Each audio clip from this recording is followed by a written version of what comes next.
Welcome to AEC plus powered by advance engineering classes. तो dear students, आज हम फिर से लेके आए आपके लिए वोकेशनल एजुकेशन के प्रोग्राम्स इंडियन एस्पेक्ट में वोकेशनल एजुकेशन की क्या आवश्यकता है, वोकेशनल एजुकेशन के लिए कौन कौन से प्रोग्राम्स हम लोग लॉन्च कर रहे हैं, कौन कौन से प्रोग्राम्स के लिए कौन कौन से प्रोग्राम्स की कौन कौन सी माइन्यूट थिंग्स हैं, हम इनको डिस्कस करने वाले हैं।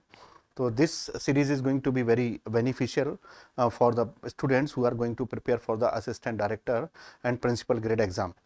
तो लेट्स स्टार्ट। और आज हमको जिन सेक्टर्स की सबसे ज़्यादा ज़रूरत है, जिन जिन सेक्टर के सबसे ज़्यादा बूस्ट की हमको ज़रूरत है, उस सेक्टर को हम लोग कहते हैं वोकेशनल सेक्टर। वोकेशनल एजुकेशन क्या है, इसके बारे में हम लोग पहले भी समझ चुके हैं। वोकेशनल एजुकेशन कैसे काम करती है, क्या करती है। आज हम ये देख रहे हैं कि वोकेशनल एजुकेशन को स्टेट लेवल पर और सेंट्रल लेवल पर प्रमोट करने के लिए कौन कौन सी स्कीम्स हैं। तो चलिए हम लोग देखते हैं skill development project in India. ये हम skill development project in India में इंडियन एस्पेक्ट में हम लोग पहले भी डिस्कस किए हैं, लेकिन आज हम बात करने वाले हैं नेशनल स्किल एलिजिबिलिटी जो फ्रेमवर्क है, नेशनल स्किल क्वालिफिकेशन और the skill for the framework. तो जो फ्रेमवर्क जो बनाया गया है NSQF, उसके बारे में बात करेंगे। राष्ट्रीय कौशल योग्यता ढांचा NSQF, ये आपने देखा होगा कि कई स्कीम में ये पूछा जाता है कि यहाँ पर एलिजिबिलिटी वही है जो NSQF ने डिसाइड की है। तो NSQF वो एक स्टेचुटरी बॉडी है, जो एक रेगुलेटरी बॉडी है, जो बहुत सारे स्किल प्रोग्राम्स के लिए एक मिनिमम क्वालिफिकेशन को तय करती है। और मिनिमम क्वालिफिकेशन अगर वो तय करती है तो उसको हम लोग कहते हैं NSQF एलिजिबिलिटी। यानी NSQF ने कौन सी एलिजिबिलिटी पर्टिकुलर स्किल के लिए डेवलप की है, उसे NSQF एलिजिबिलिटी के नाम से जानते हैं। राष्ट्रीय कौशल योग्यता ढांचा ज्ञान, कौशल और योग्यता के स्तर के अनुसार योग्यता के स्तर को परिभाषित करता है। कौशल के इन स्तरों को परिणामों के रूप में परिभाषित किया जाता है, जो सीखने वाले के द्वारा औपचारिक और गैर औपचारिक दोनों ही प्रकार से उसको हम लोग समझ सकते हैं। NSQF एक गुणवत्ता आश्वासन का ढांचा है। यह राष्ट्रीय स्तर पर एक एकीकृत शिक्षा और योग्यता आधारित कौशल ढांचा है, जो व्यावसायिक शिक्षा और व्यावसायिक प्रशिक्षण के बीच समन्वय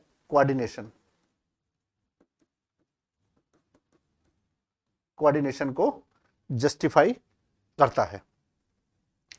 नेक्स्ट, अगर हम देखेंगे NAPS स्कीम। NAPS स्कीम एक ऐसी स्कीम है जिसका मतलब है national academies promotion scheme, national academics promotion scheme, राष्ट्रीय शिक्षुता प्रोत्साहन योजना।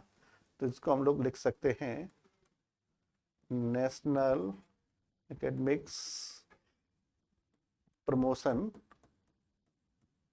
स्कीम। अब इसका बैकग्राउंड देखते हैं। ये स्कीम नेशनल लेवल पर हर स्टेट में चलाई जा रही है। स्टेट ऑफ मध्य प्रदेश में भी इसको रन किया जाता है। Development of human resource is crucial for the industrial development of any nation, है ना। देखिए, किसी भी देश के औद्योगिक विकास के लिए, किसी भी देश में जब ज्यादा से ज्यादा इंडस्ट्रियल डेवलपमेंट होना है तो ये जरूरी है वहां पर ह्यूमन रिसोर्स का डेवलपमेंट हो। और ह्यूमन रिसोर्स का डेवलपमेंट कैसे होगा, देखिए मैं आपको एक्सप्लेन करता हूं, समझिएगा इसको।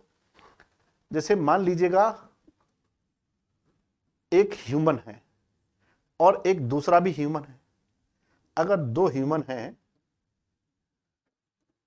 एक ये ह्यूमन है और एक और तीसरा ह्यूमन है यहां पर, अब आप देख पाएंगे कि ये तीन ह्यूमन हैं। अब हम इनकी एलिजिबिलिटी देखेंगे और समझेंगे इसको। एलिजिबिलिटी के मामले में ऐसे समझते हैं कि ये 8th क्लास को पास करके बैठा हुआ है। ये ऐसा व्यक्ति है जिसने 12th क्लास को पास करके बैठा हुआ है। ये ऐसा व्यक्ति है जिसने 10th क्लास के साथ साथ ITI का एक फिटर का डिप्लोमा भी किया है। फिटर में इसने डिप्लोमा भी किया है। तो आप देखेंगे कि ये ह्यूमन है, ये भी ह्यूमन है, ये भी ह्यूमन है, लेकिन तीनों ही ह्यूमन रिसोर्स में डिफरेंस है। जहां पर ये काम कर सकता है वहां पर यहां पर ये काम कर सकता है, वहां ये भी नहीं और ये भी नहीं काम कर सकते हैं। तो इस ह्यूमन का धीरे धीरे करके आपने देखा डेवलपमेंट हुआ, ये भी डेवलपमेंट हुआ, ये भी डेवलपमेंट हुआ। तो ह्यूमन के इसी ही नॉन स्किल से स्किल में कन्वर्ट करने की प्रक्रिया को ह्यूमन डेवलपमेंट कहा जाता है। कि जब ह्यूमन के जो रिसोर्स हैं उसकी एलिजिबिलिटी है या उसकी कैपेसिटी है उसको बढ़ा दिया जाता है। जैसे अगर ह्यूमन सारे एक जैसे होते, इसमें रिसोर्सेज डेवलपमेंट नहीं होता, तो एक अनपढ़ व्यक्ति को और पढ़े लिखे व्यक्तियों को अलग अलग काम नहीं मिलते, और एक पढ़े लिखे व्यक्ति को उसी दफ्तर में जहां बहुत अच्छी पैकेज मिलता, पैकेज पर सैलरी दी जाती है, वहीं अनपढ़ व्यक्ति को वहां बहुत कम पैकेज पर सैलरी दी जाती है। ये डिफरेंस केवल इसीलिए होता है क्योंकि दोनों ही रिसोर्सेस अलग अलग प्रकार के हैं।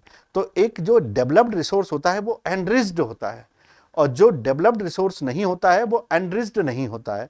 तो एनरिच्ड जो रिसोर्स होगा उस रिसोर्स को अनडेवलप्ड से डेवलप्ड यानी एनरिच बनाने के लिए जो काम करते हैं प्रोग्राम्स, उनको ही हम लोग कहते हैं रिसर्च, ह्यूमन रिसर्च डेवलपमेंट के प्रोग्राम्स।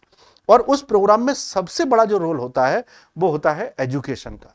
एजुकेशन के जैसे हम लोगों ने पढ़े कि कई सेक्टर हैं, टेक्निकल एजुकेशन भी है, वोकेशनल एजुकेशन भी है, और अगर हम वैसे देखेंगे दूसरे परफॉर्म में तो इसके दो हमारे पास प्रारूप भी हमको प्राप्त होंगे। जैसे एक है डिस्टेंस एजुकेशन का, एक है फॉर्मल एजुकेशन का प्रोजेक्ट भी है। तो टेक्निकल एजुकेशन है, फॉर्मल एजुकेशन है, डिस्टेंस एजुकेशन है। तो एजुकेशन के बहुत सारे मॉड्यूल्स हैं हमारे पास, एजुकेशन के बहुत सारे मॉड्यूल्स हमारे यहाँ काम करते हैं, और इसी को हम लोग कहते हैं ह्यूमन डेवलपमेंट या ह्यूमन रिसोर्स का डेवलपमेंट। ये दो बड़े प्रोसेस हैं जो इसमें काम करते हैं। तो इसके लिए इसको होना बहुत जरूरी है। अब देखिए ऑब्जेक्टिव क्या है इसके। Apprentice act of 1961 was enacted with the following object. इसमें दो बड़े ऑब्जेक्ट इस एक्ट में डिसाइड किए गए, देखते हैं। To regulate the program of training for apprentices in the industries so as to conform to the syllabi period of training etc as laid down by the Central Apprentice Council। उन्होंने ये कहा कि हमको ऐसे छोटे छोटे कोर्सेज भी प्रारंभ कर देने चाहिए, ट्रेनिंग प्रोग्राम भी चला देने चाहिए कि किसी भी फैक्ट्री में काम करने वाले मजदूर अगर स्किल होंगे तो प्रोडक्शन अच्छा होगा, काम भी अच्छा होगा, और हमारे पास उसमें नेगेटिविटी बहुत कम आएगी। और किसी फैक्ट्री को चलाने वाले लोग अच्छे नहीं होंगे तो फिर उस फैक्ट्री में प्रोडक्टिविटी अच्छी नहीं होगी और नेगेटिव चीजें भी वहां पर डेवलप होंगी। तो सबसे पहले तो अप्रेंटिस एक्ट आया जो स्किल डेवलपमेंट के लिए काम करता था।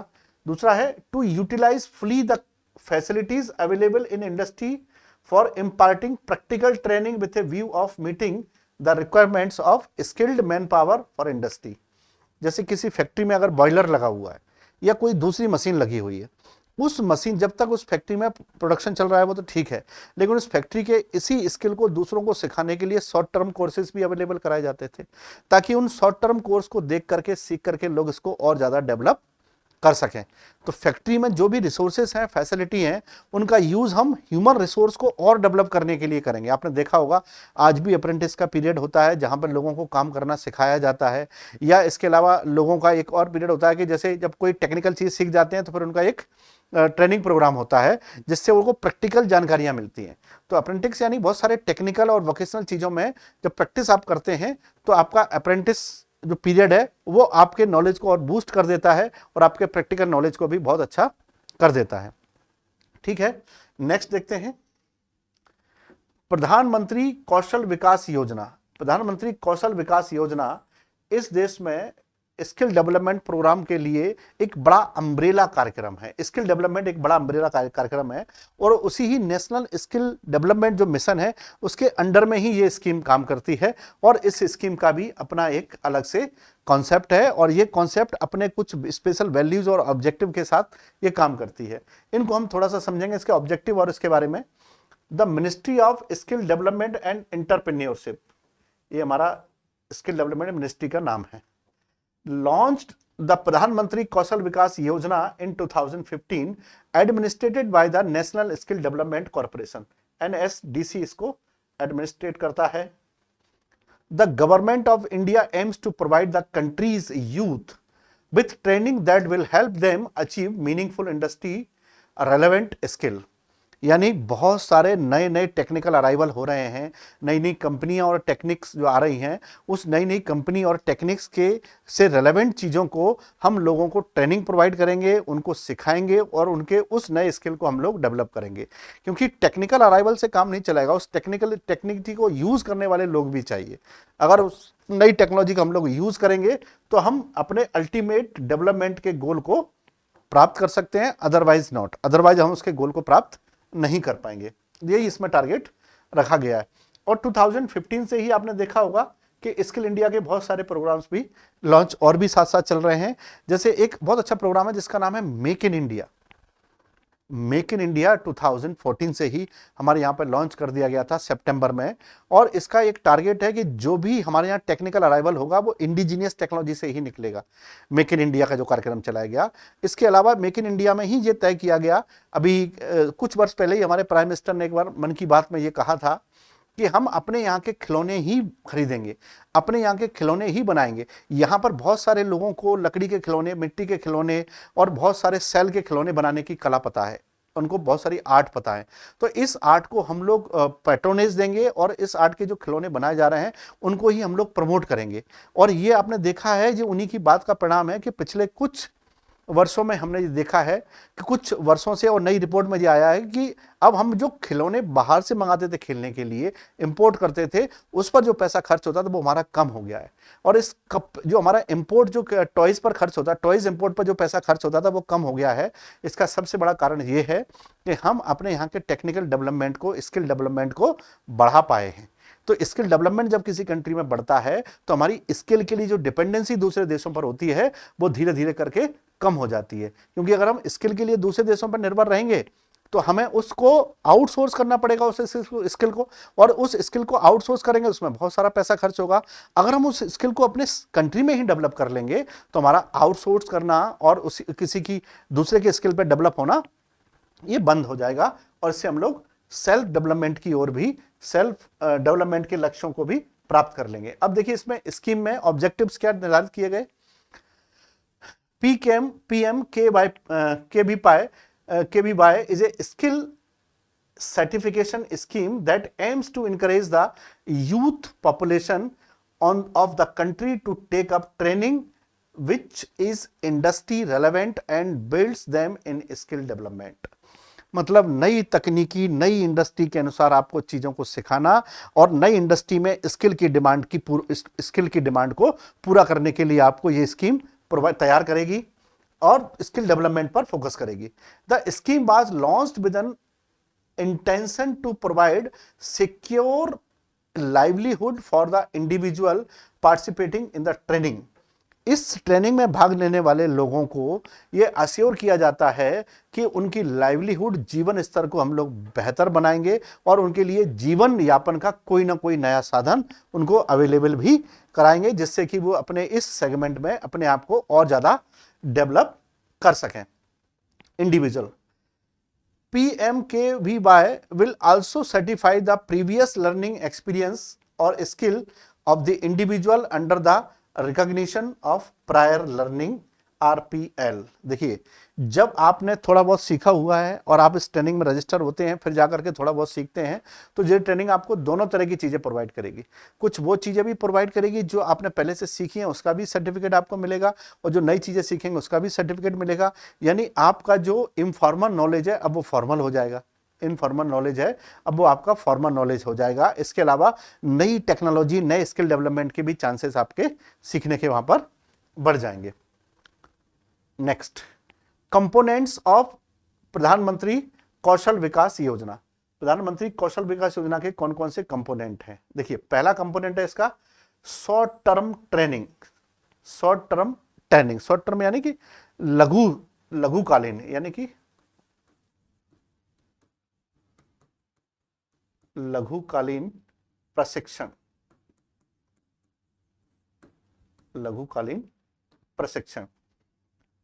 The National Skill Qualification Framework and different training centers will provide skill development training to the unemployed and school college dropouts। देखिए,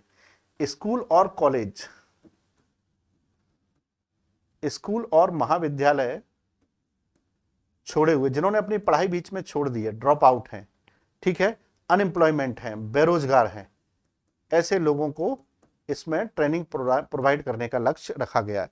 they will also grant soft skill training, digital and financial literacy session, entrepreneurship, depending upon the requirement of the industry. Industry में जिन जिन चीजों की demand बढ़ रही है, किसी भी industry में किस प्रकार की रिक्वायरमेंट है एम्प्लॉयमेंट के लिए, उन उन चीजों को आपको सिखाया जाएगा, चाहे वो फाइनेंशियल ट्रेनिंग हो, सॉफ्ट स्किल हो, डिजिटल ट्रेनिंग हो, जो भी ट्रेनिंग होंगी इस प्रधानमंत्री कौशल विकास योजना के तहत आपको सिखाई जाएंगे। The training provide will be NSQF level 5 and below. NSQ आपको पता है, नेशनल स्किल क्वालिफिकेशन फ्रेमवर्क, यानी आपको कौन सी ट्रेनिंग लेने के लिए कितना शिक्षित होना चाहिए। जैसे if you want to learn about the computer programs then you should have at least higher secondary certificate. If you want to learn something about the fittermanship then electrician then you should have the qualification of 10th level और the 10th level और beneath it, ठीक है। और such types of qualification are decided by the NSQF। Next, अगला इसका जो component है उसका नाम है recognition of prior learning, RPL। Recognition of prior learning भी इसका कंपोनेंट है। कैसे, देखते हैं। दिस कंपोनेंट ऑफ प्रधानमंत्री Kaushal Vikas Yojana aims to encourage training in the groups of society that are marginalize and vulnerable. इस चीज को याद रखिएगा, मार्जिनलाइज एंड वनरेबल। मार्जिनलाइज का मतलब है जब हम किसी चीज को मुख्य धारा से दूर कर देते हैं तो उसको मार्जिनलाइज कर देंगे। और वनरेबल जो अत्यंत पिछड़ा है ना, यानी मुख्य धारा से दूर के लोगों,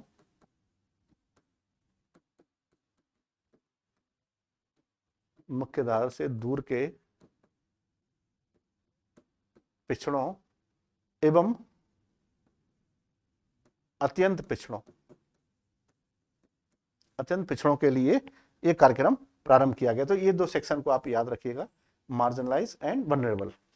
these special projects can be defined as projects that have some deviation in the term and condition from the short term training projects. इन लोगों को छोटे छोटे शॉर्ट टर्म प्रोग्राम सिखाए जाएंगे और इस शॉर्ट टर्म प्रोग्राम का एक ही उद्देश्य होगा कि जल्दी से जल्दी आप अपना कोई नया स्किल सीख करके किसी ना किसी इंडस्ट्री में जॉब प्राप्त कर लें। और जैसे ही आप किसी ना किसी इंडस्ट्री में जॉब प्राप्त कर लेंगे तो आपके ये टॉपिक्स, आपके जो स्किल हैं वो और ज़्यादा बूस्ट हो जाएंगे और अच्छे हो जाएंगे। नेक्स्ट एक कंपोनेंट हो गया RPL। नेक्स्ट कंपोनेंट है कौशल एंड रोजगार मेला। देखिए ये भी इसका बड़ा कंपोनेंट है प्रधानमंत्री कौशल विकास योजना का, कि इसमें कौशल और रोजगार मेले पर भी बात की जाएगी। They are event organise every 6 months in order to provide assistance for individual who have taken प्रधानमंत्री Kaushal Vikas Yojana training and have been certified. देखिए जितने लोग इस प्रधानमंत्री कौशल विकास योजना से लाभ प्राप्त कर चुके हैं उनके लिए कौशल विकास मेले भी आयोजित किए जाएंगे हर एक 6 महीने पर, ताकि लोग वहां जाकर के अपना सर्टिफिकेट दिखाएंगे कि हमने प्रधानमंत्री कौशल विकास योजना से इस स्किल में जानकारी प्राप्त की है और इसमें हम लोग स्किल्ड हैं, चाहे वो शॉर्ट टर्म हो लॉन्ग टर्म हो। तो उनके लिए कौन कौन से जॉब अपॉर्चुनिटी अवेलेबल है इन रोजगार मेलों के माध्यम से उनको बताई जाएंगी। And the ultimate motive of these fairs is only to provide the job as per their skill and as per their level of skill provided by the प्रधानमंत्री कौशल विकास योजना। तो जैसा प्रधानमंत्री कौशल विकास योजना ने उनको प्रोवाइड किया है उसी के बेस्ड पर उनको जिस लेवल की उन्होंने ट्रेनिंग ली है, जिसका स्किल उन्होंने डेवलप किया है, उसी आधार पर उनको ये सब प्रोवाइड कराया जाएगा। ये भी एक कंपोनेंट है इस स्कीम का। Next, placement and monitoring guidelines. Placement and monitoring guidelines. Creating and providing placement opportunities to trained and certified individuals. ये देखिए, creating and providing placement opportunities to trained and certified individuals.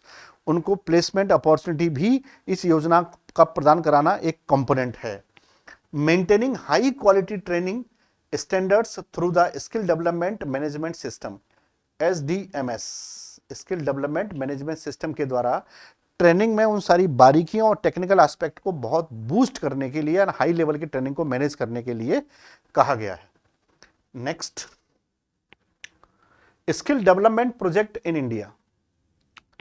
इसी में हम लोग देख रहे थे उसके बहुत सारे कंपोनेंट, उसमें एक है training partners TPS, placement assistants, training to NSQF level 5 and below, providing support to entrepreneurship and development. देखिए कितने सारे ट्रेनिंग सपोर्ट्स के कंपोनेंट्स इस स्कीम में डिसाइड किए गए हैं जो इसको डेवलप करने का काम कर रहे हैं। Next, current updates on PM, current updates on प्रधानमंत्री कौशल विकास योजना। The ministry of skill development entrepreneurship MSDE has launched प्रधानमंत्री कौशल विकास योजना 3.0 in a bid to empower India's youth with employment skill, making over 300 skill courses available to them। प्रधानमंत्री कौशल विकास योजना मतलब 300 से ज्यादा प्रकार के कौशल कार्यक्रमों को 3.0 यानी कि तीसरी स्कीम के रूप में यहां पर प्रारंभ कर चुकी है। प्रधानमंत्री कौशल विकास योजना 3.0 phase will focus on new age and Covid related skill and envisages training of 8 lakh candidates over a scheme period of 2020 to 21। 20 से 21 में लगभग 8 लाख लोगों को ट्रेनिंग दी जाएगी और इसमें वो ट्रेनिंग भी प्रदान की जाएगी ताकि आप कोविड जैसे सरकमस्टेंसेस से बच सकें, कोविड जैसे सरकमस्टेंसेस के लिए अपने आप को ट्रेन कर सकें, जैसा कि इसमें आपको दिखाई दे रहा है। Details regarding national skill development mission are available at various sites to build a robust pool of skilled professionals। 729 प्रधानमंत्री कौशल केंद्र, ये आपको याद रखना है, 729 प्रधानमंत्री कौशल विकास केंद्र बनाए गए हैं। इम्पैनल्स नॉन प्रधानमंत्री कौशल केंद्र training centres and more than 200 ITIs, 200 से ज्यादा ITIs under the skill India will be rolling out PMKY। तो देखिए 200 से ज्यादा, मोर देन है ना, 200 से ज्यादा ITIs काम कर रहे हैं और 729 से ज्यादा प्रधानमंत्री कौशल केंद्र PMKK बनाए गए हैं जो 3.0 के लिए काम कर रहे हैं। प्रधानमंत्री कौशल विकास योजना PMKVY के लिए वो काम कर रहे हैं। ठीक है, नेक्स्ट कंपोनेंट देखते हैं इसमें, skill development PMKVY implementation. PM प्रधानमंत्री कौशल विकास योजना is administered and implemented by the National Skill Development Corporation NSDC under the Ministry of Skill Development and Entrepreneurship। Along with this, the training providers affiliated with the state of central government will also provide the training under the PMKY schemes। यानी इसके अलावा जितने भी state के जो centres हैं जो affiliated हैं उनके लिए भी प्रधानमंत्री कौशल विकास योजना तत्पर रोजगार या ट्रेनिंग प्रोग्राम्स लॉन्च कर रही है। The training providers have to register themselves on the skill management association accreditation of training centres smart, skill management accreditation of training centres smart portal to participate and provide trainings. अब देखिए ये आपको याद रखना है कि कौन से पोर्टल पर वो लोग रजिस्टर कर सकते हैं, तो स्मार्ट पोर्टल पर कर सकते हैं। प्रधानमंत्री Kaushal Vikas Yojana training is scrutinised by the sector skill councils and the state governments. तो स्टेट गवर्नमेंट्स के जो भी रिकॉग्नाइज सेंटर्स हैं उन सब के द्वारा और स्मार्ट पोर्टल के द्वारा आप रजिस्टर करके इस योजना में अपने आप को टेक्निकल एस्पेक्ट्स के लिए, टेक्निकल डेवलपमेंट के लिए रजिस्टर कर सकते हैं। अब देखिए 2-3 क्वेश्चंस हैं, उनको हम लोग समझ लेते हैं। व्हाट इज प्रधानमंत्री कौशल विकास कोर्स एंड ट्रेनिंग? इसका आंसर है प्रधानमंत्री कौशल विकास युवा योजना के कोर्स और ट्रेनिंग क्या है। तो देखते क्या है। प्रधानमंत्री Kaushal Vikas Yojana is a skill certification scheme that aims to encourage the youth population of the country to take up training which is industry relevant and builds them in skill development। प्रधानमंत्री Kaushal Vikas Yojana training include soft skill opportunities, work in ethics, personal grooming, behavioural change for the cleanness और ETC। इन सब के लिए वह काम करेगी यह स्कीम, ये उसका आंसर हुआ। मतलब ये सॉफ्ट स्किल को सिखाने के लिए भी काम करेगी और आपकी पर्सनल ग्रूमिंग के लिए काम करेगी, ग्रूमिंग के अलावा बिहेवियर चेंजेस के लिए भी काम करेगी। तो ये एक ऐसी एक बड़ी स्कीम है जो आपके अंदर सॉफ्ट और बहुत सारे कई तरह के स्किल को डेवलपमेंट करने के लिए बनाई गई है। व्हाट इज प्रधानमंत्री Kaushal Vikas exam? Pradhan Mantri Kaushal Vikas exam is an online assessment module that conducts an evaluation of the trainer who will provide training under the प्रधानमंत्री कौशल विकास स्कीम। देखिए ये एक ऑनलाइन असेसमेंट जो प्रोवाइड किया जाएगा आपको, उसके तहत काम करने के लिए योजना बनाई गई है। How many sectors are in Pradhan Mantri Kaushal Vikas योजना? तो दे आर 34 स्किल्स काउंसिल्स, है ना, more than 200 different training and placement courses of industry relevant skill development. तो ये उसके कुछ डेटाज हैं जो आपको याद रखने हैं स्किल इंडिया के और प्रधानमंत्री कौशल विकास योजना के। ये योजना स्टेट गवर्नमेंट की सहायता से चल रही है, एमपी गवर्नमेंट भी इस योजना को पार्टिसिपेट कर रहा है। तो ये था हमारा स्किल डेवलपमेंट इन इंडिया के बारे में। मिलते हैं हम अपने नेक्स्ट लेक्चर में। और ये आप देख पा रहे हैं कि हम लोग सिविल इंजीनियरिंग के लिए प्रहार बैच लॉन्च किए हैं, जहां पर असिस्टेंट इंजीनियर के लिए आपको, और इसके अलावा इलेक्ट्रिकल के लिए भी और मैकेनिकल के भी प्रहार बैच लॉन्च किया गया है, जिसमें आप एनरोल कर सकते हैं। और एमपीपीएससी में असिस्टेंट इंजीनियर एग्जाम 2023 के लिए हमारे पास सब्जेक्ट वाइज टेस्ट सीरीज है, चैप्टर वाइज टेस्ट सीरीज है, पीबीएस क्वेश्चन मार्क्स हैं और फुल लेंथ टेस्ट भी है, और 54 टेस्ट एक्सक्लूसिव टेस्ट की एक सीरीज है, तैयार किया गया है। और जो भी मैंने आपके साथ यहाँ डिस्कस किया है इस लेक्चर में स्कीम्स के बारे में, उसमें आप जो भी और उसको डाउनलोड करना चाहते हैं तो हमारे AEC प्लस चैनल पर जाकर के उसको डाउनलोड कर सकते हैं। YT channel, YT discussion channel है, यूट्यूब चैनल है, जो हमारा टेलीग्राम चैनल है, वहाँ से भी आप डाउनलोड कर सकते हैं। तो if you want to get the PDF form of this lecture you can download from there. तो मिलते हैं नेक्स्ट लेक्चर में, तब तक के लिए keep studying and keep studying. Have a good day.